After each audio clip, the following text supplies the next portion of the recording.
James Clark Jr., mais conhecido como Jim Clark, nasceu em 1936 na Escócia, mas tinha nacionalidade britânica. Jim começou a se interessar pelo automobilismo aos 15 anos de idade, já participava de eventos amadores de rally aos 17.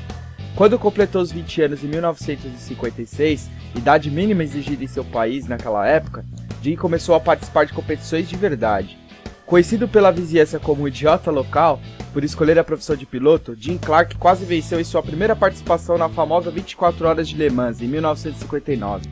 Clark fez dupla com o experiente John Whitmore, que após a corrida declarou: "Pensei que iria ensiná-lo, mas fui eu quem aprendi." Em 26 de dezembro de 1959, ele faz a sua estreia em um carro de Fórmula na extinta Fórmula Júnior, hoje conhecida por Fórmula 3.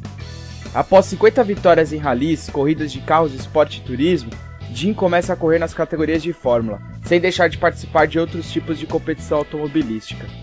Em 1960, Clark disputou e venceu 2 campeonatos ingleses da Fórmula Júnior e participava simultaneamente de eventos da Fórmula 2.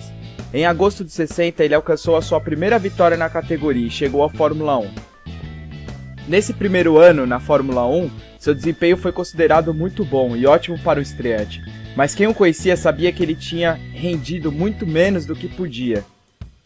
Desde o início, Jim se mostrava extremamente técnico e inteligente. No Mundial da Fórmula 1 de 1960, correu com um Lotus 18 com motor Climax e na Fórmula 2 usou o mesmo carro, mas equipado com o motor Ford, de menor potência. Era um carro extremamente difícil de dirigir e extremamente frágil. Sua estreia foi no GP da Holanda, onde chegou a ocupar uma notável 4ª posição quando seu carro quebrou. O GP da Bélgica em 60 foi apenas a segunda corrida de Clark no Mundial, sendo a segunda vez que corria em Spa, mas a primeira com carro de Fórmula. Na corrida morre um dos companheiros de equipe de Jim, Alan Stacey. O acidente foi uma mistura fatal de falha mecânica somada às características que a perigosa pista de Francorchamps tinha na época. Era um traçado muito mais longo e muito mais difícil que o atual. Mesmo abalado pelo acidente de seu companheiro e perdendo o controle do carro algumas vezes, Jim conseguiu conquistar o 5º lugar, marcando assim seus primeiros pontos no campeonato. Em 1961, além de disputar a temporada de Fórmula 1, ele também participava de grandes prêmios extra-campeonato e de corridas de carro esportivo. No Mundial, Clark não tinha carro para brigar por vitórias e títulos, mas mesmo assim seu talento era reconhecido. Ainda correndo com o Lotus 18, conquistou sua primeira vitória na categoria no GP de Pau.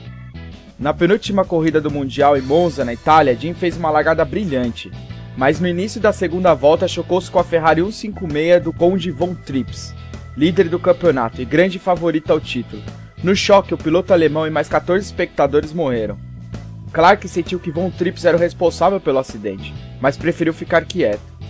Quase até o final de sua vida, o escocês foi responsabilizado pelo acidente. Em 1962, Clark estreia o revolucionário Lotus 25 na primeira corrida do Mundial. O modelo se tornaria o primeiro carro de chassis monocoque, bem sucedido. O ano de Jim foi marcado por atuações mágicas e por uma série de problemas mecânicos, chegando à última corrida só precisando de uma vitória para ser campeão. Ele estava dominando a prova, quando o vazamento de óleo deu a vitória e o título para o famoso Graham Hill. E tudo isso porque os mecânicos esqueceram de apertar um parafuso. Um único, maldito, parafuso custou o título dele. Em 1963, a história seria outra. Na abertura do campeonato em Monte Carlo, Clark perdeu a liderança para Hill, mas recuperou depois de 18 voltas. Agora com o apelido novo, Escocês Voador. Liderou 60 voltas até a caixa de câmbio do carro quebrar. Após o GP de estreia, Clark venceu 4 corridas seguidas e, mais impressionante, com o mesmo jogo de pneu. Na Itália, onde ainda era massacrado pela opinião pública por causa do acidente de von Trips, venceu a dura batalha com a Ferrari de Surtees, o BRM de Hill e o Brabham de Gurney, que nessa corrida tinham carros nitidamente melhores, sagrando-se assim campeão por antecipação e se tornando o campeão mais jovem aos 27 anos, além de bater e igualar muitos recordes de uma temporada.